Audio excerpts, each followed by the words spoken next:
اگر آج تمہاری زندگی کے معاملات یا تمہارے دل کے معاملات موافقت سے مڑ گئے ہوں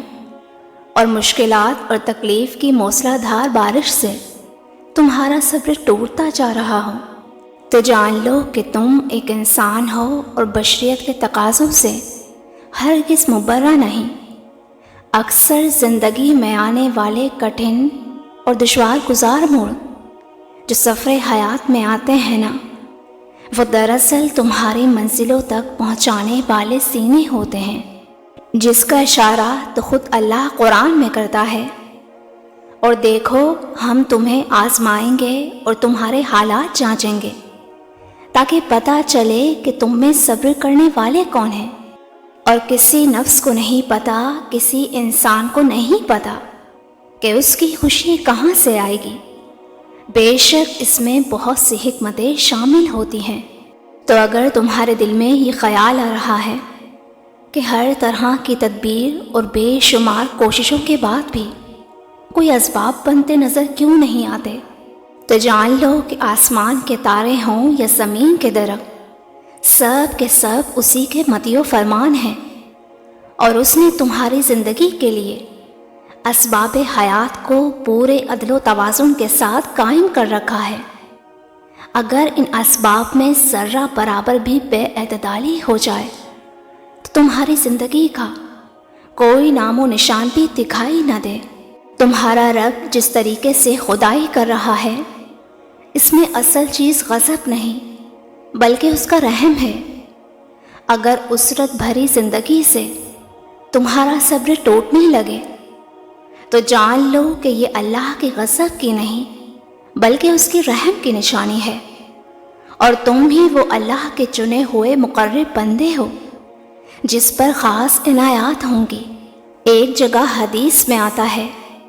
نبی کریم صلی اللہ علیہ وآلہ وسلم نے فرمایا کہ جب اللہ تعالیٰ نے مخلوق کو پیدا کیا تو اپنی کتاب لوح محفوظ میں لکھ دیا کہ میری رحمت میرے غضب پر غالب آئے گی۔ اللہ قرآن میں فرماتا ہے، اور اگر تم صبر کرو تو اللہ بہت بخشنے والا اور بہت رحم فرمانے والا ہے، اور بے شک صبر کرنے والوں کو ان کا اجر بے حساب پورا کیا جائے گا۔ اور جانتے ہو کہ وہ کون سا ایک راستہ ہے جو زندگی کے کڑے سے کڑے امتحان کو ختم کر دیتا ہے، اور جس پر چلنے کے نتائج عارضی نہیں بلکہ ابدی اور لازوال ہوتے ہیں۔ تو سنو، مشکلات چاہے کتنی ہی سخت کیوں نہ ہو اور صبر کتنا ہی مشکل کیوں نہ ہو، دو چیزیں ایسی ہیں جس سے اللہ کی مدد مل کر ہی رہتی ہے کہ جب تم مستقبل کے تمام خدشات کی فکر سے آزاد ہو کر اپنا معاملہ اس عظیم رب کے آگے رکھ کر مطمئن ہو جاتے ہو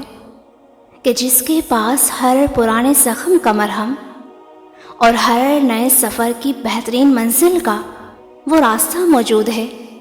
جو تمہیں دنیا کی نظر میں باکمال اور اللہ کی نظر میں سرخرو کر دیتا ہے۔ مولانا رومی فرماتے ہیں کہ مستقبل کا خوف تمہیں مشکل آنے سے پہلے ہی مشکل میں ڈال دیتا ہے، اور حادثات سے پہلے ہی حادثات کے اثرات تمہیں آ گھیرتے ہیں۔ لیکن جان رکھو کہ تمہارے رب نے کہا ہے کہ جو کوئی تقوی اختیار کر لے، یعنی خود کو بچانے کی کوشش کرے اور اپنے حال پر دھیان دے، تو وہ یقیناً کامیابی پائے گا۔ اللہ خود قرآن میں فرماتا ہے، تو جو کوئی تقوی اختیار کر لے گا اور اصلاح کر لے گا، ان کے لیے نہ کوئی خوف ہوگا اور نہ وہ کسی غم سے دوچار ہوں گے۔ بس تم بھلائیوں کی طرف سبقت کرو، جہاں بھی تم ہوگے اللہ تمہیں پا لے گا، اور اس کی قدرت سے کوئی چیز باہر نہیں ہے۔ تم بس صبر اور امید کو قائم کیے رکھو، کیونکہ وہ دن دور نہیں جب اللہ تمہیں آنے والے بہترین دن دکھائے گا اور تمہارے نصیب میں ایسا لکھے گا کہ تمہارا دل خوش ہو جائے گا انشاءاللہ۔ میری دعا ہے کہ اللہ آپ سب کو شاد و آباد رکھے، آمین۔